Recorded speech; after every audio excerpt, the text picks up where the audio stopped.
ಬೆಂಗಳೂರಿನ ಬೀದಿ ಬದಿ ವ್ಯಾಪಾರಿಗಳಿಗೆ ಶಾಕ್ ಕೊಟ್ಟಿದ್ದ ಸರ್ಕಾರ. ಒತ್ತುವರಿ ತೆರವು ಮಾಡುವ ಮೂಲಕ ವ್ಯಾಪಾರಿಗಳಿಗೆ ಎಚ್ಚರಿಕೆ.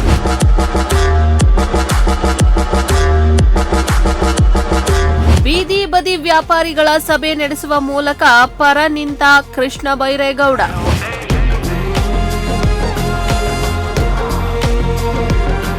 ಬೆಂಗಳೂರಿನಲ್ಲಿ ಪಾದಾಚಾರಿ ಮಾರ್ಗಗಳನ್ನು ಸಾರ್ವಜನಿಕರಿಗೆ ಸುಗಮವಾಗಿ ಬಳಸಲು ಒತ್ತುವರಿ ತೆರವು ಕಾರ್ಯವನ್ನು ಸರ್ಕಾರ ನಿರಂತರವಾಗಿ ಮುಂದುವರೆಸಲಿದ್ದು, ಬೀದಿ ಬದಿ ವ್ಯಾಪಾರಿಗಳ ಜೀವನೋಪಾಯಕ್ಕೂ ಯಾವುದೇ ಧಕ್ಕೆಯಾಗದಂತೆ ಕ್ರಮ ಕೈಗೊಳ್ಳಲಾಗುವುದು ಎಂದು ಗ್ರೇಟರ್ ಬೆಂಗಳೂರು ಅಭಿವೃದ್ಧಿ ಸಚಿವ ಕೃಷ್ಣ ಬೈರೇಗೌಡ ತಿಳಿಸಿದ್ದಾರೆ.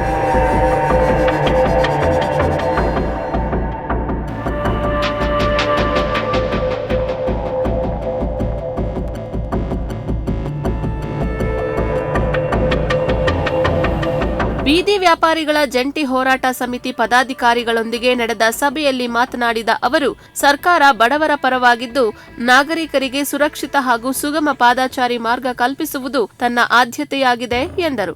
ಸುಪ್ರೀಂ ಕೋರ್ಟ್ ನಿರ್ದೇಶನದಂತೆ ಪಾದಾಚಾರಿ ಮಾರ್ಗಗಳಲ್ಲಿರುವ ಎಲ್ಲಾ ರೀತಿಯ ಒತ್ತುವರಿಗಳನ್ನು ತೆರವುಗೊಳಿಸಲಾಗುತ್ತಿದೆ. ಬೀದಿ ವ್ಯಾಪಾರಿಗಳು ಮಾತ್ರವಲ್ಲದೆ ಅಂಗಡಿಗಳ ವಿಸ್ತರಣೆ, ತಳ್ಳುಗಾಡಿಗಳು, ಶೆಡ್ಗಳು, ಮೆಟ್ಟಿಲುಗಳು, ರ್ಯಾಂಪ್ಗಳು, ಜಾಹೀರಾತು ಫಲಕಗಳು ಹಾಗೂ ಇತರೆ ಅಡೆತಡೆಗಳನ್ನು ತೆರವುಗೊಳಿಸಲಾಗುತ್ತಿದೆ ಎಂದು ತಿಳಿಸಿದರು.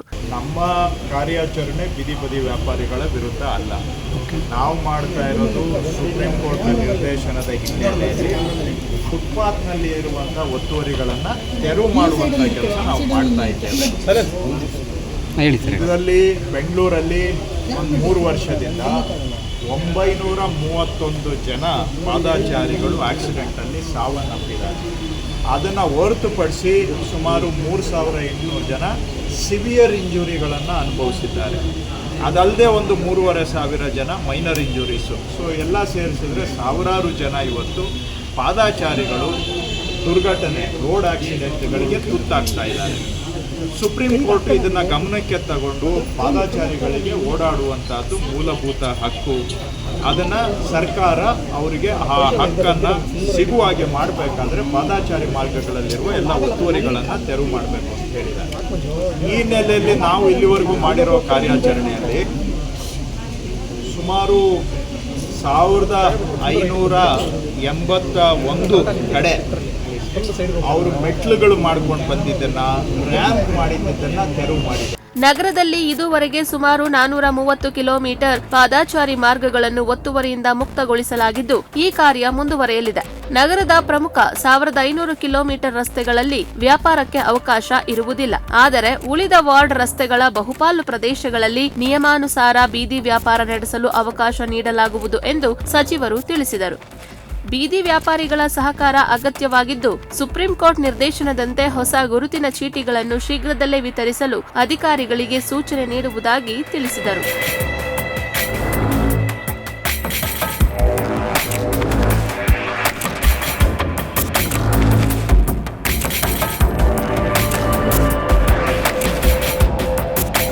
ಮಾಜಿ ರಾಜ್ಯಸಭಾ ಸದಸ್ಯ ರಾಜೀವ್ ಗೌಡ, ಬಿಬಿಎಂಪಿ ಮುಖ್ಯ ಆಯುಕ್ತ ಮಹೇಶ್ವರ್ ರಾವ್, ಕಾನೂನು ವಿಭಾಗದ ಮುಖ್ಯಸ್ಥ ಚಂದ್ರಶೇಖರ್ ಪಾಟೀಲ್, ಸಹಾಯ ಆಯುಕ್ತ ಮುರಳಿ ಹಾಗೂ ಬೀದಿ ವ್ಯಾಪಾರಿಗಳ ಸಂಘಟನೆಗಳ ಪ್ರತಿನಿಧಿಗಳು ಭಾಗವಹಿಸಿದ್ದರು.